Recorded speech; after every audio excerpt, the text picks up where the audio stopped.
안녕하세요. 뚜벅이의 가벼운 인문학입니다.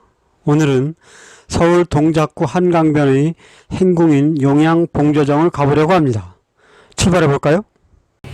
용양봉조정입니다. 말이 조금 어렵죠?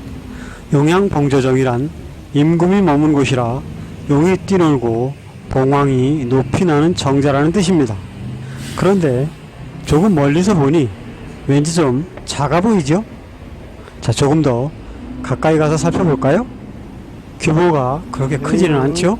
정면 6칸에 측면이 2칸인 건물이니 임금이 머문 곳치고는 규모가 작은 편입니다. 쉽게 말해 용양봉조정은 왕이 잠시 머물렀다가는 행궁이라고 할 수 있는데요.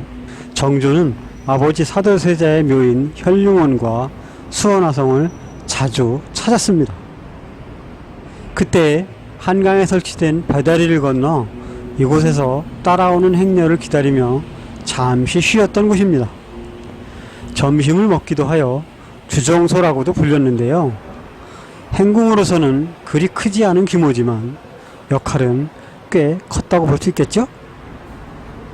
왕이 머물렀던 건물답게 단청도 화려하고 기둥이나 문살 등 전체적인 건물의 디자인도 제법 고급스럽습니다.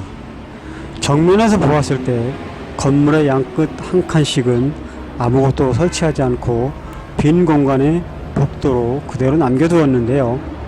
왜 그랬을까요? 제 생각엔 아마도 왕을 보호하기 위한 특별한 공간이 아니었을까 생각이 듭니다. 용양봉조정의 내부 공간에는 용양봉조정이 나오는 노량 주교 도섭도와 정선이 그린 동작진의 전경 그림이 걸려 있습니다. 반차도인데요. 반차도는 왕실 또는 국가의 의식이나 행사에서 문무백관이 늘어서는 차례를 말합니다. 왕이 행차할 때는 이처럼 순서에 따라 가는데요.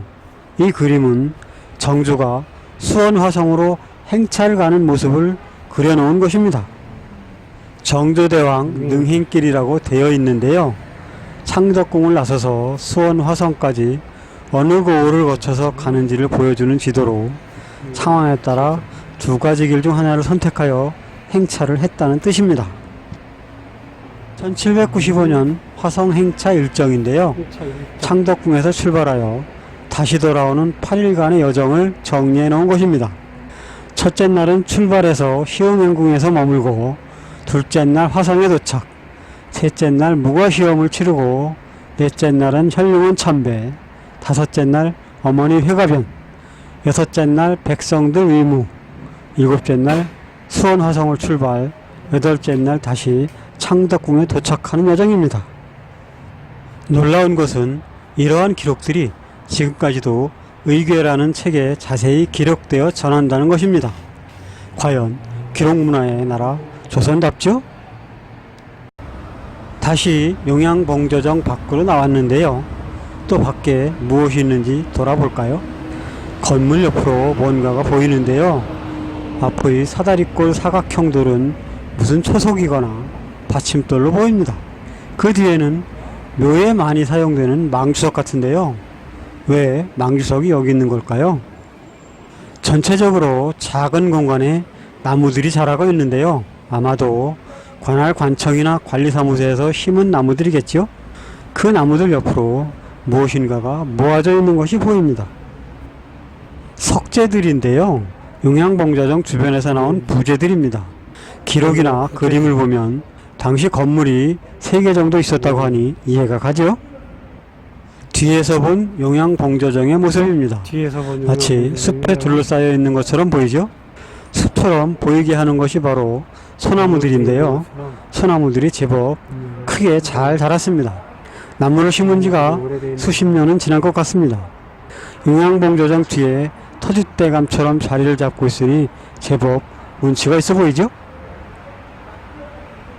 용양봉조정이 팔작 지붕을 하고 있고 옆으로 2칸 건물이라는 것이 한눈에 보이죠? 자료에는 1789년 이후에 지어진 것으로 추정하고 있는데요. 정확한 기록은 전하지 않는 것 같습니다. 안타까운 것은 당시에는 한강이 훤히 내려다 보였지만 지금은 잘 보이지 않는다는 점입니다.